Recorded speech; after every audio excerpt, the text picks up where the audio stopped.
Hey everyone, welcome to the Did You Know Crypto podcast live stream. So actually, I was live streaming, was recording this episode, and then I realized about 8 minutes in that that I looked over there and I was like, "Wait, that's weird. I'm not seeing any variations in the audio level of my recording, the actual audio recording software that I'm using over here." And I was like, "Well, that's kind of weird." So I started tapping the mic, and I realized, oh, on my preamp over here, my Behringer UM2, which is like a $50 preamp. It's pretty cheap. It might not even be that much, actually. It might be like 20 or 30 bucks. But the gain and output levels are turned all the way down. And I can guarantee that there was a certain 2.5-year-old, actually almost 3 now, wow, that did that. So anyways, I guess I meant to redo this whole thing. So the purpose of this live stream, even though early on in live streaming, I don't actually have anybody live watching, but that'll change. But for those of you who watch this in the future, what I want to do is just to try this for the first time. I've been talking about live streaming an episode for a while, and that is something I've been trying to figure out how to do on the cheap because I don't have a plethora of money laying around to do this. But trying to do it where it's between me and a guest, it's a lot more technically difficult to do, and I'm just not ready to really devote the time and bandwidth mentally to get that running yet. So since I was going to do a standalone episode, I figured we could do that, and I could actually record the full episode now as I'm doing it, and it's going to be on Namecoin. Most of you probably haven't actually heard of it. It's not because it's a hipster thing. It's just because it was a very early. It was actually the first altcoin, or what we used to call altcoins. That term is not used as much anymore, but now people call them shit coins, or just people call them, whatever, just crypto in general. So, but it used to be called it was Bitcoin and altcoins back in the day, and it was the very first one. And I want to talk about what it was, but its implications for the space and its legacy. So what I'm actually going to do now is, you'll kind of see a little bit of the secret sauce and how this all works, is that I have a squeaky chair. I'm trying to fix that. It's a real pain when I'm doing these episodes to try to not move my butt. So I don't do a lot of audio, and also I have a cold, so sorry if there's any sniffles. I do edit that out, but I don't do pretty much any editing on my podcast as far as for any mess ups that I do, unless it's glaring, like a kid walks in or something crashes or a computer shuts down or something. So anyways, let's start this episode, and I'll take some breaks in between as I need water or whatever, because I do, especially with the cold.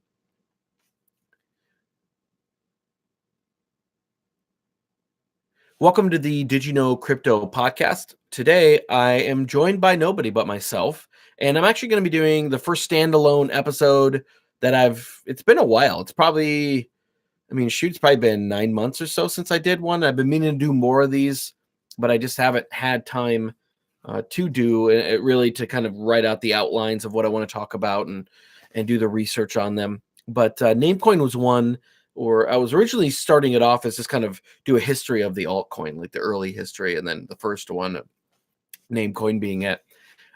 But I actually, when I was doing the research on it, I decided to kind of shift it. And I want to talk about Namecoin, but also its implications for this space, its implications for crypto in general, and Bitcoin too, even though it was a failed coin. So this was actually, like I said, the first altcoin, and it's probably something most of you have never heard of. This is not because it's some sort of hipster coin or anything like that, but it's, by today's standards, or really any day's standards, it's pretty much a dead, comatose coin. It only has about $11.7 million US dollars in market cap, and it's worth about 79 cents. And when I was doing the research, this was late January of 2019. So it's probably roughly about the same when you hear this, coming up next week on the 11th of February. But you know, it was released in April of 2011, and this is really barely 2 years into Bitcoin's life. And it was a fork of Bitcoin, meaning that with forks, it had an indistinguishable history up with Bitcoin up until the point that they actually forked.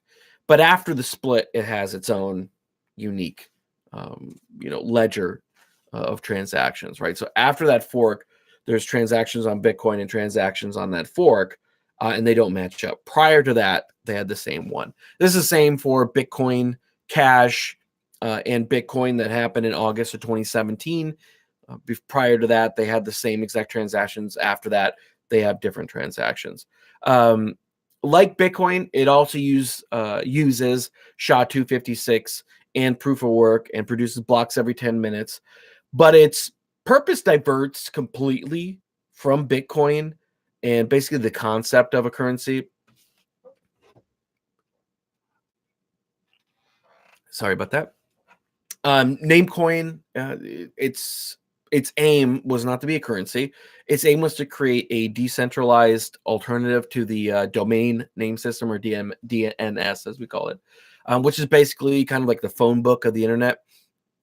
And this is currently administered. The domain name system is administered by the let me look at my notes here. Internet Corporation for Assigned Names and Numbers, or ICANN. I'll just refer to it as ICANN from here on out.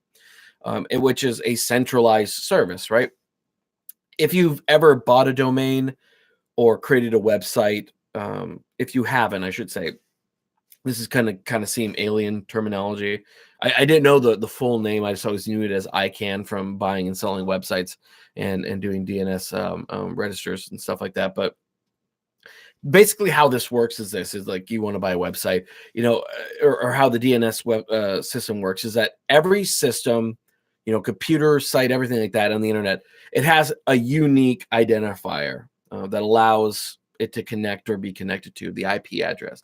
ICANN creates, basically what they do is they create the policy that regulates these unique identifiers. So basically all the .nets, .orgs, .coms, .biz, all these sorts of things are all regulated by ICANN. Originally, it was a U.S. company, or was run by the U.S. government. Then they basically created a corporation that's no longer under U.S. control, and it was kind of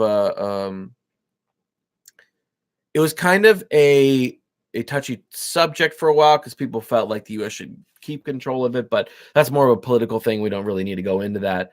But say you want to create a domain. Did you know crypto.com, which you should go to? Well, you hop on over to, say, someone like HostGator, GoDaddy, Squarespace, wherever.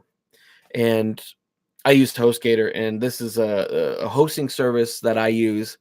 And you can go to their domain search, and you can search for a domain, and you see if it's available.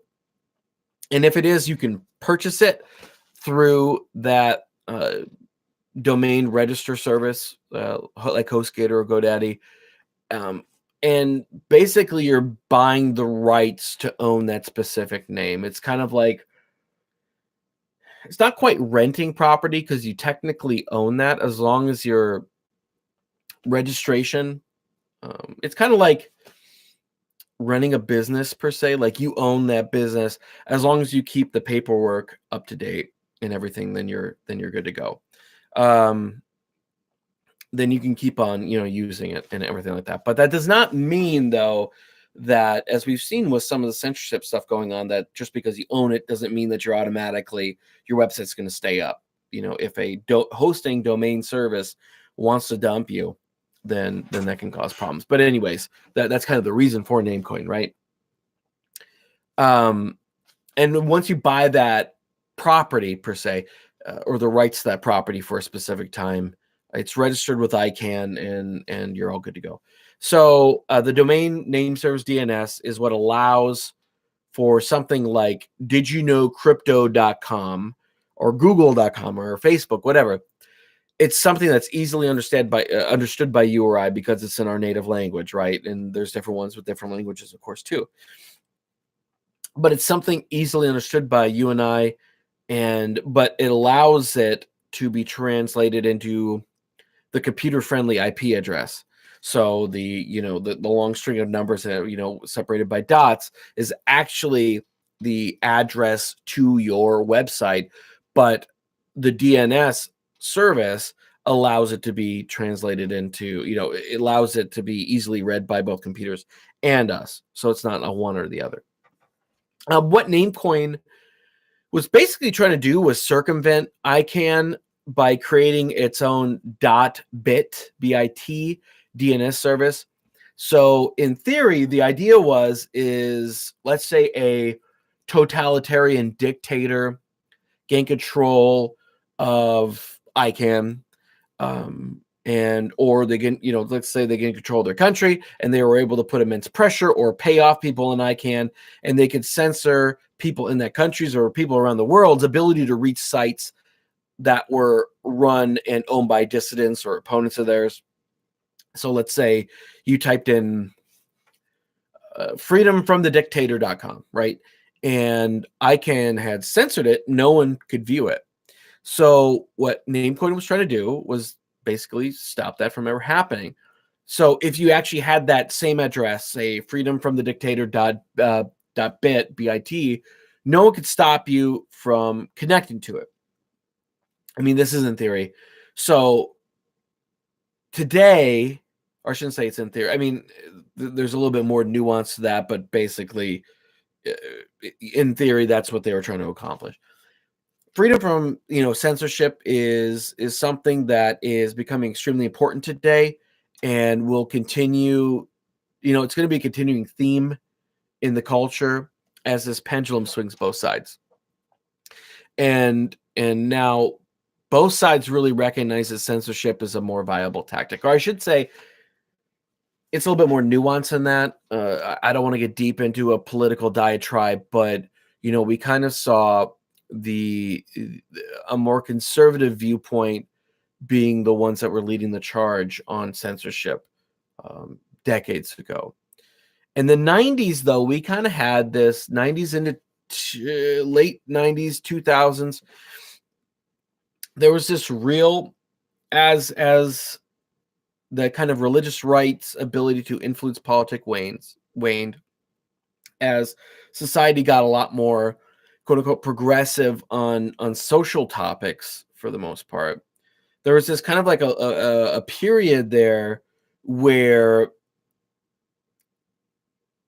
censorship kind of was on the run, and now we've seen the culture switch, where now we've swung so far, in my view, to the progressive side, now that there are people who are seeing that they kind of now have the microphone and the soapbox and the power. They are starting to see the need to censor. It's not to say that conservatives aren't censoring as well, but you're seeing a lot more of the conservative voices being censored.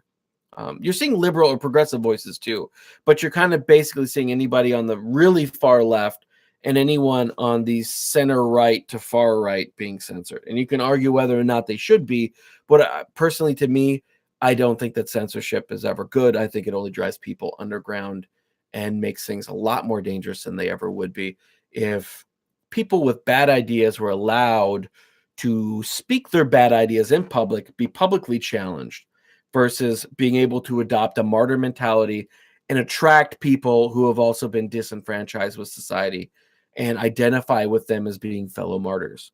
I mean, that's why we always see these kind of fringe extremist organizations pop up.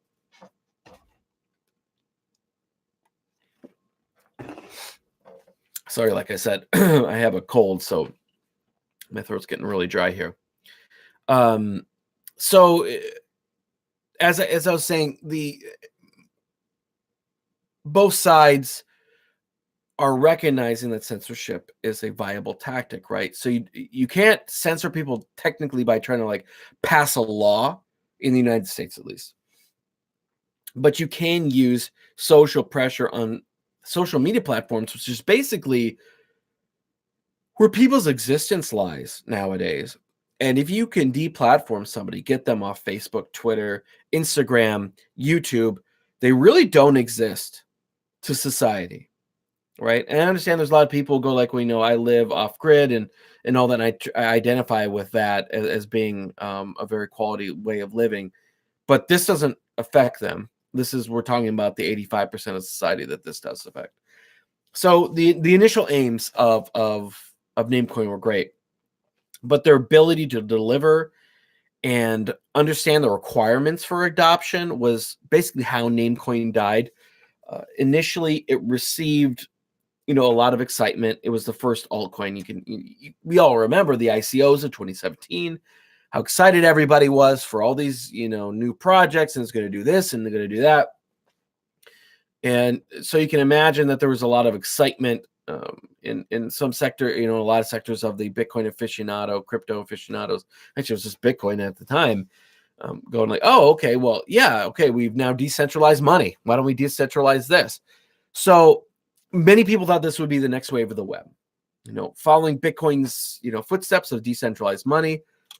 We could take the first steps into a decentralized internet. We had hundreds of thousands of domains have been registered on Namecoin for .bit addresses.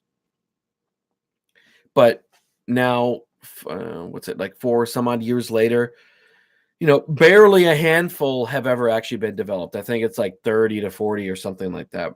And most of these domains are just being squatted on, hoping that the .bit domain, would become popular, and this virtual real estate that they're holding on to would increase. So it's the same way. It works for .coms, it works for .orgs, it works for .nets. Excuse me, sorry.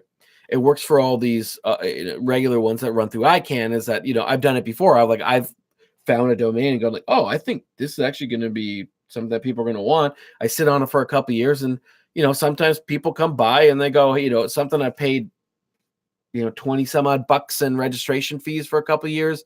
They buy for a couple hundred, or one I actually sold for a couple thousand, which was pretty cool. Interestingly, it was actually didyouknowshow.com. I don't know why this guy wanted it that bad, but I hadn't actually done anything with it. I thought about developing a podcast on it, and that's actually where I came up with the name Did You Know Crypto, because, well, I'm not going to go into that background of that, because it doesn't have anything to do with this podcast. But anyways, I was going to do a podcast on kind of like did you know topics, and then I sold it. And then when I was going to do my Bitcoin one, kind of re-engage with that idea. So anyway, so people sit on these and hoping that they're going to sell. So I mean, there's people that were probably sitting on Bitcoin.bit and Litecoin.bit or whatever, and Google.bit. So this is quite common. The squatting and kind of rushing in is quite common for any kind of emerging tech sector. Much of the first waves of interest in any new technology are always usually speculators.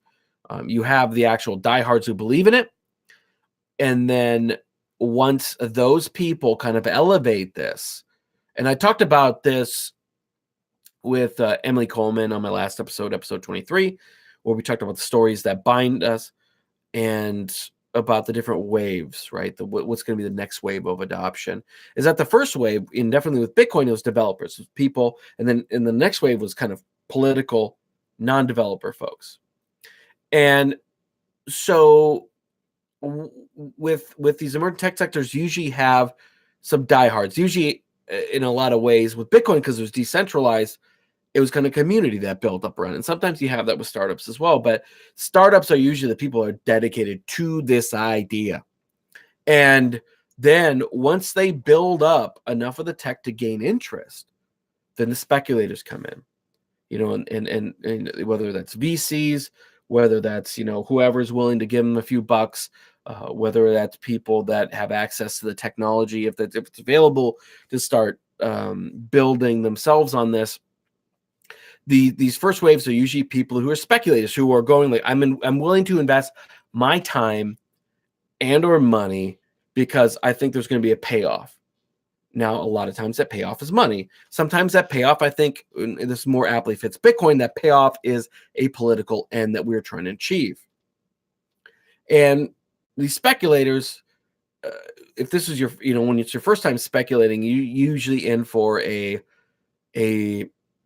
rude awakening, which a lot of us have been in cycles in Bitcoin, depending on when you got in, is that more often than not, you actually miss than you actually swing and get a hit. So to go back though a little bit, squatting was I was saying there's a lot of these .bit domain names being squatted on, but that was not the issue with this endeavor. Well, if it actually started to become more popular, it could have slowed down progress, right? Because you had all these people squatting on it and nobody able to build on it unless they wanted to pay.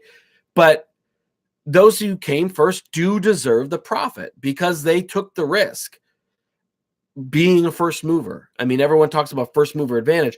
First mover advantage is great if the thing works out. If it doesn't, you're now the one holding the bag of losing money.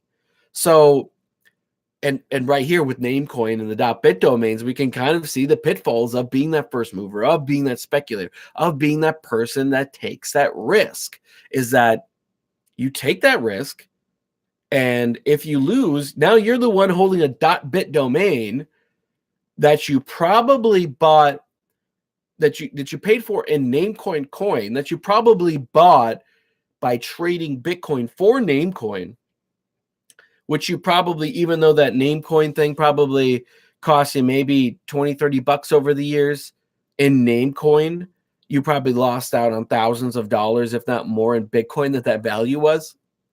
So this is kind of a lesson in why capitalism is so important, and why the hatred towards people in that are speculators, or they can wreak havoc, people who have money, who are willing to risk capital, whether they're venture capitalists, whether they're just wealthy people, is that because they have that money, they are able to risk it, because they're able to risk $1 million 10 times, losing 9 million. But in one of those 10 times, one of those $1 million investments turns into 50. And it doesn't always either. You could just lose 10 million. So people like me and people like most of you listening don't have that kind of money laying around to be able to invest. But people who do are able to, and they do reap the profits, but they also take all the risks. We don't. We just get to use the product. So going back to a little bit, what I was saying was that the squatting and all that was not the problem, but the actual problem. Sorry.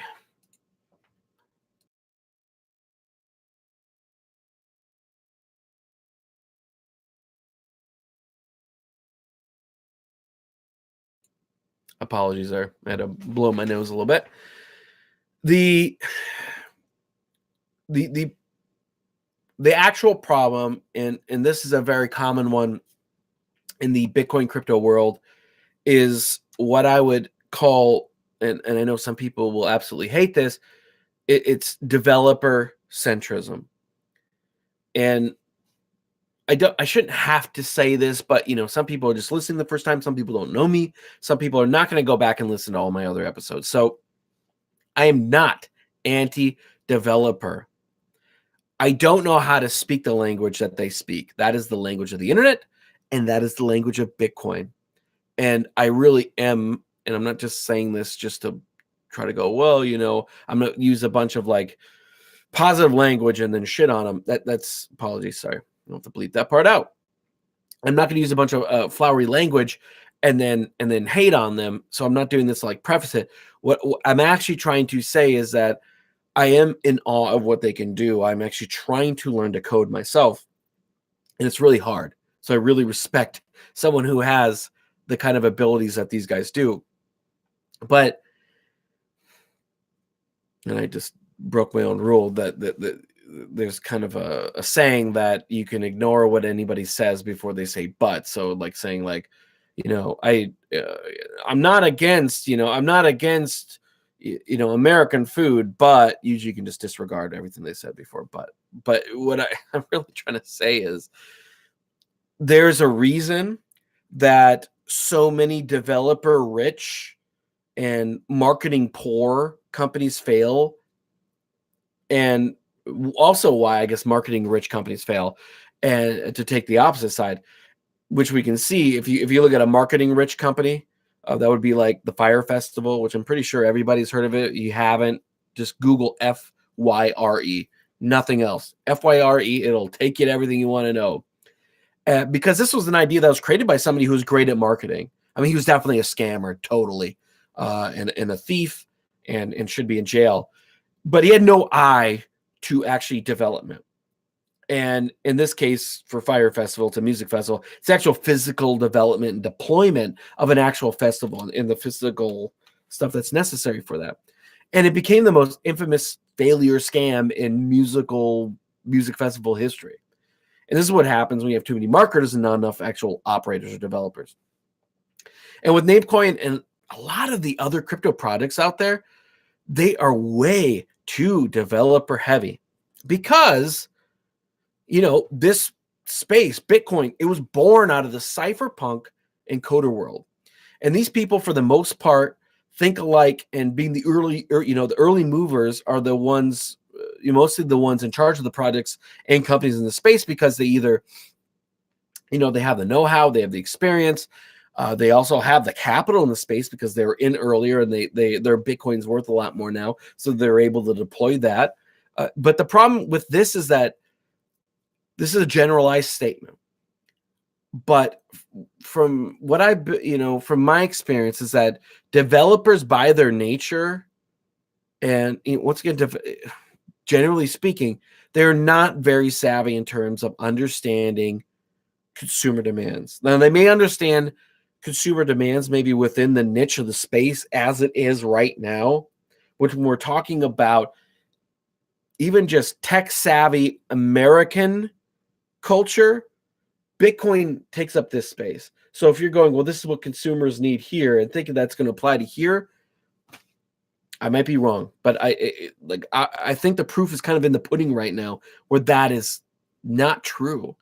They're not good with understanding general consumer demands and the importance of aesthetics and putting UX and UI as being one of the most important aspect of a project. And a lot of developers are going, no, the tech and the code. If the code doesn't work, the project doesn't work. The project doesn't work, nobody's going to want to use it. Yes, I understand. But the problem is, if you have no eye towards the aesthetic, no eye towards the UX, then things get really goofy and people don't want to use your product. And there's a kind of a social theory that there's kind of in every society, and whether that's society as society at large, whether it's a movement, or a company or whatever, that there's always this struggle between conservatives and liberals, and the ultimate goal is the progress of that society. Now, conservatives and liberals will have different ideas of the progress, but the idea is to make it better than it was before, make it more successful in whatever metric that they're measuring it in. If the pendulum swings too far to the liberals, things can descend into chaos, as the machinations that keep the society functioning get destroyed because they're basically ignored. They're not thought of as important. The foundations of society that conservatives usually have their eyes on, they become, things become unworkable. If things go to the right too far, conservatives become, they make society so rigid, no progress can be made. Things stagnate, and the society, company, whatever we're talking about, atrophies into non-existence. And this is, once again, a generalization, right? So there's always the, well, I know a guy, or I know this company, and then they don't do this at all, and they're really good about that. Great. Super. Not talking about them.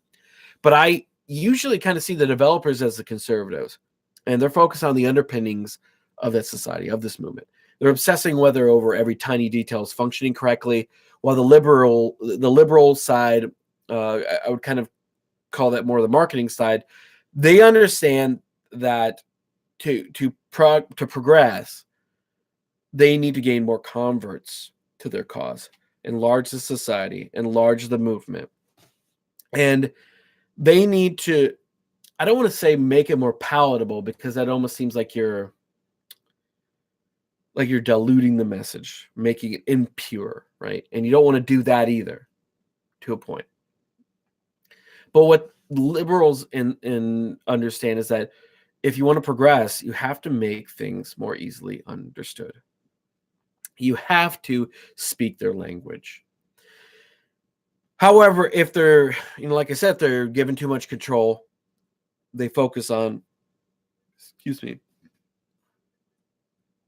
they focus on making people feel good about that society, or making people in the society feel good, and everyone's happy. Let's not be too rigid, but underneath their feet, the roads are crumbling, right? The foundations are crumbling, and things can get really bad. And to me, with Namecoin, like so many projects, I'm not talking about like just a handful, but like the majority, if not almost all projects in this space, they have no eye towards adoption. Their wallets are ugly and difficult to use. No, I'm not talking about every project. So some will have some nice ones, but for the most part, they don't. A lot of projects will have one or all of these problems. The wallets, which is one of the main ways that people interact with your blockchain, is through your wallet. They're ugly. They're difficult to use. Namecoin had basically no tutorials at all. Like if you were like, oh, I want to download a name, I want to get some Namecoin and I want to start my own .bit address. How do I download? Okay, they go and they download the wallet. They can't figure it out. There's no like Google, there's no going on YouTube and find the tutorial. It wasn't until much later that just people in the community did that. The developers were focusing on the project. I'm not saying that they were being lazy and not doing anything. Like they didn't understand that this was something important. Like they got it, right? Bitcoin developers would understand it as well. But the average person who's going like, oh, this is cool tech, I want to try this, could not figure it out. They were trying to basically create every little bit of functionality that they thought could ever be necessary, ever be used. And it really wasn't needed. Like all this kind of functionality and details that they're focusing on, I should say additional functionality past kind of the base necessary stuff, it wasn't needed in this building stage that they were, early on in the project. And probably most of it, or a good chunk of it, probably was never going to be necessary to the majority of the users, right? So developers have often worked solely with other developers. Like they've hung out in those circles for the majority of their lives. Kids who got into coding and programming, earlier in their teens, kind of hung out with those kids, and then they went to college, and they if they went to college, then they hung out with computer science people, and they kind of all hung out in those circles. And they often live like most of us do, right? So people that are interested in history kind of hang out with other history geeks, and especially with the internet, you go on, history. I was going to say history forum boards, tells you how I'm dating myself, but you go on different circles and Facebook groups and all that other kind of stuff that's focused on that sort of stuff. Probably dating myself also by calling a Facebook group. But anyways, you get the gist of what I'm saying. We all kind of hang out in our own circles. We get in these bubbles. I really try to personally go out, and I literally will look up why Bitcoin doesn't work or anti-Bitcoin articles, and I'll read more about those people to get their perspective. I'll talk to people that I know, but it's good to get out of that bubble. So, but going back to developers being in a bubble, when developers are creating something, especially in a lot of these early tech startups, and definitely within the crypto space and Bitcoin space, most of these companies are mostly just all developers as well. And they do a great job of creating projects that other developers would love. But that is, in many cases, the opposite of what the majority of the public would love and find to be useful. Once again, I really am not trying to crap on developers, but if I was going to say, if this space was dominated by marketers and all that kind of stuff, in 2017, I wouldn't say it's dominated by marketers. It was dominated by snake oil salesmen and BS artists who came into this space because they saw able to make a quick buck. So there is validity to that statement. as well. But for the most part, all the various stuff that people are really serious about, they're all pretty much developer led. So I'm not trying to crap on developers and say, you guys are terrible and you're holding us back. It's not that, but I'm trying to bring some self-awareness to this space so that people can help, kind of understand that adoption is not going to be the perfect utopian ideal that developers think that it will be. And so I'm not saying that the root of the failure for adoption, so even in the 2017, marketing scammy stuff, they didn't even have good UX or UI either. Like they were just selling keywords and that was it. They really didn't even have any tech to back it up. So they didn't even get that part of the equation right. But I personally feel, and I've talked about this in multiple interviews, that the next wave of adoption is going to be led by those who focus on consumers. And this is not necessarily marketers, but those who understand the consumer best. And a hill that I'm willing to die on is that until we make Bitcoin something that is easier for the average person out there, easier for them to use than their debit card, and we make it that natural path of least resistance, we will never see mass adoption. Consumers are lazy. They value ease over they value ease of use over everything else. Security doesn't matter, right? So, and I am a consumer. Now, could I probably save a little bit more money here and there if I was willing to spend a couple hours, going around on the internet, finding the exact cheapest price plus shipping, and all this kind of stuff, than just going on Amazon and doing click, click, click and ordering it? Yeah. But to me, history has taught me that Amazon's a pretty good product. They have pretty cheap prices, and I'm willing to take the chance that maybe something's a little bit more expensive for that ease of use and saving of my time. I am a lazy consumer. Amazon has won the game, and has won the game for a lot of people, not just me, because they've made it the path of least resistance, and that's why they have seen mass adoption. So generally speaking, most people would rather have something that works for 3 months at $1 than something that works for 10 years at $3, right? Because they will trade security, freedom, and money for time and ease. So what I mean to say is they would take something that only works for 3 months for $1, but is really quick and easy to set up, than something that I say, well, it's a little bit more hard, it's a little bit more difficult, but it's the cost of, it's only $3 for 10 years, not $1 3 months. You're going to spend more than that in 1 year, but it's a little bit more difficult. You have to do this. You have to do this. Most people will go like, that's fine. I don't care. I'm going to spend more money. I don't want to have to deal with this, right? They are going to trade all those things for ease of use. The reason that we are seeing incandescent light bulb, let's take that. So those of you on the live stream can probably see this. This is a LED bulb.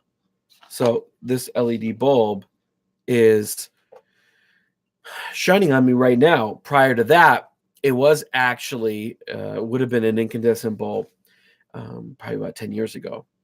And incandescent was just a little filament, and it heated up when electricity was passed through it, and it made light. So when the climate change thing started to kind of come into the public sphere, there was a bunch of knee-jerk reactions to like, well, we got to do this and we got to do that to make things, one of the things like, well, how do we make things more energy efficient? Light bulbs, right? Everyone had always complained about making the longer lasting light bulb, right? So what they decided to do in Congress was pass a law. Incandescents are going to be phased out. over a period of time, and you won't be able to use them anymore. What are you going to get to use? CFLs, those little compact fluorescents, those squiggly ones everyone hated. That if you break them, they spread mercury powder everywhere, which is great for landfills and all that. So thank you. So we had to deal with these light bulbs that nobody liked, that were ugly, that put more pollution into the ground. And what happened? LEDs kind of came on the market, but they were really expensive. But now, shoot, I can go pick up a 6-pack of LEDs for $1 a piece or less. And now everything in my house, and most of the people I know all just go buy LEDs now. But not necessarily like I pretty much have all LEDs in my house because as things burnt out, I just replaced them with it. Because it's the path of least resistance. We're doing the right thing without even thinking about it. That's when you get adoption. Whoever in Bitcoin captures that consumer motive the best is going to win big. So it's just kind of an advice out there. Look who is really focusing on capturing the motives or understanding the motives of consumers and capturing that in their product. So, Namecoin is still around. You can visit it at namecoin.org, and there's actually still activity on GitHub. That's a site that projects use to have people submit code, and then it gets committed to the actual code base and becomes a part of that active project. The latest commit on Namecoin was merged for February of 2019, which was 3 days ago as of this recording. I'm recording this on 7th February 2019. So it's not dead. There's still people contributing, but you can usually tell when a project is dead or dying or almost dead when there's no commits. There haven't been any commits in 6 months or a year or whatever, or it's just a few of them. And Namecoin seems to be kind of the latter. There's not a lot of commits. But I thought it was important to talk about Namecoin because it's a cautionary tale that we haven't learned from. At least I think that we haven't learned from it yet. That many others following in this space haven't learned quite yet. So, this also one side of it. So I'm talking about marketing and focusing on consumer-driven stuff. But it also, the other hand too, is kind of this idea of blockchain, right? And this leads into a little bit of self-reflection on my part in particular. And using in that, this self-reflection is related to using the word blockchain as kind of this panacea for the word social and technological problems, right? We can use blockchain for this, blockchain for that, blockchain for this, blockchain for that, right? And you go back 18 months and blockchain was going to be used for everything, right? We were going to stop ivory trade with blockchain. We're going to stop piracy with blockchain. We're going to stop human sex trafficking with blockchain. We were going to eliminate inefficiencies in the logistics. And there applications, sure, but it kind of got overblown, and part of myself got caught up in this because I didn't really do my homework that well. I came into Bitcoin in 2013, but shamefully, I realized that until the last 2 years, I really have not done extremely deep dives into understanding this tech. And really, when it comes down to it, blockchain is an extremely inefficient ledger. Right? It's a really bad Excel spreadsheet. Or I should say bad. It's an inefficient, right? It's a highly energy intensive Excel spreadsheet. But the reason that it's so important for something like Bitcoin, for something like, excuse me, for something like our money, is that this high intensive energy use to secure the chain, to verify transactions, means that the more energy that it takes to secure the chain, the more secure the chain is. Because it takes that much more energy to attack it, that much more energy to make your money less secure. For money, that makes sense. For money, that makes sense. To make sure that a Connex box is tracked from Atlanta to Algiers is not that important, right? And to use a blockchain that's centralized and go, wow, then if you just centralize it, then you could just have a private blockchain, a permission blockchain. If it's centralized, then you've given up the whole point of a decentralized proof of work blockchain is that if it's decentralized, it's harder to attack. If it's centralized, you've now centralized the weak points in that system. So it defeats the whole purpose. I'm not saying that there's not things to be used within a permission blockchain. I haven't completely written off permission blockchains quite yet, but I'm kind of more leaning towards that more than not. And probably the next year, as I do more reading, I'll probably end up leaning that way. But as of right now, since I haven't read enough to become fully invested in that viewpoint, I'm not willing to make that determination. So to me, a lot of these blockchain applications are not useful at all.